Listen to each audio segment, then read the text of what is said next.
Bangladesh securities and exchange commission বিএসইসির chairman এবং ৩ কমিশনারের পদত্যাগের দাবিতে কর্মবিরতি পালন করছেন কর্মকর্তা কর্মচারীরা। বুধবার বিকেলে সংবাদ সম্মেলনে সংস্থাটির কর্মকর্তা কর্মচারীদের পক্ষে কর্মবিরতির ঘোষণা দেন নির্বাহী পরিচালক মাহবুবুল আলম।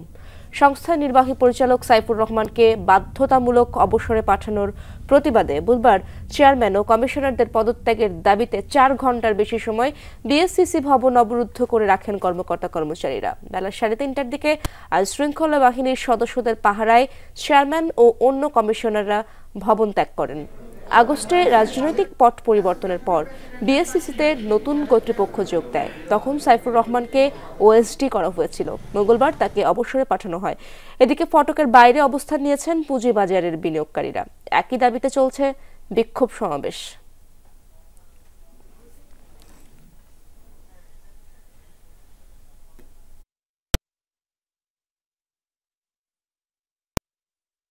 আমাদের মার্কেট অনেক নিচে পড়ে গেছে এবং সূচক কমে গেছে, অনেক বিনিয়োগকারী পুঁজি হারাইছে।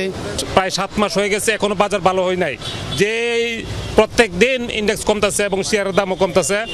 আমরা তার অবিলম্বে দ্রুত তার পদত্যাগ চাই। আমরা তো এই পর্যন্ত বিভিন্ন আপনার স্টেক হোল্ডারদের সাথে কথা বলেছি, সবাই একই কথা, ওনার অধীনে বাজার আস্থা পাচ্ছে না। দর্শক, এ বিষয়ে আরো জানবো। বিএসইসি ভবনে যেতে চাই, সেখানে রয়েছেন আমার সহকর্মী আলমগীর হোসেন। আলমগীর, চেয়ারম্যান ও কমিশনাররা কর্মস্থলে এসেছেন কিনা এবং বিক্ষুব্ধ কর্মকর্তা কর্মচারীরা কি বলছেন?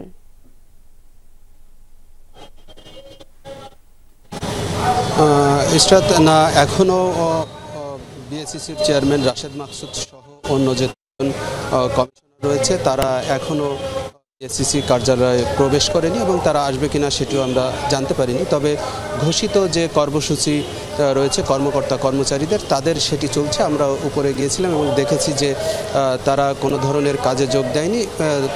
কর্ম এবং গতকাল যে কর্মসূচি পালন করেছিলেন কর্মবিরতির, সেটি তারা চলমান রেখেছেন এবং তারা যেটি বলছেন যে তাদের যে দাবি, সেই দাবিগুলো না মানা পর্যন্ত, অর্থাৎ রাশেদ মাকসুদের পদত্যাগ না করা পর্যন্ত তাদের এই কর্মসূচি চালিয়ে যাওয়ার ঘোষণা দিয়েছেন। এবং গতকাল যারা আহত হয়েছিলেন তারাও আসলে কার্যালয়ে এসেছেন। কিন্তু যেটি বলছিলাম যে কর্মকর্তা কর্মচারীরা যারা রয়েছেন তারা সবাই এখানে এসেছেন। এবং আপনি জানেন যে এই খন্দকার রাশেদ মাকসুদ যোগদানের পরে থেকে বেশ কিছু উদ্যোগ নিয়েছেন, যেটি নিয়ে আসলে কর্মকর্তা কর্মচারীদের মধ্যে এক ধরনের মনোমালিন্য ছিল দীর্ঘদিন ধরে। সেটি আসলে সামনে এসেছে নির্বাহী পরিচালক সাইফুর রহমানকে বাধ্যতামূলক অবসরে পাঠানোকে কেন্দ্র করেই এসএসসির পক্ষ থেকে যেটি বলা হচ্ছে যে তাকে আসলে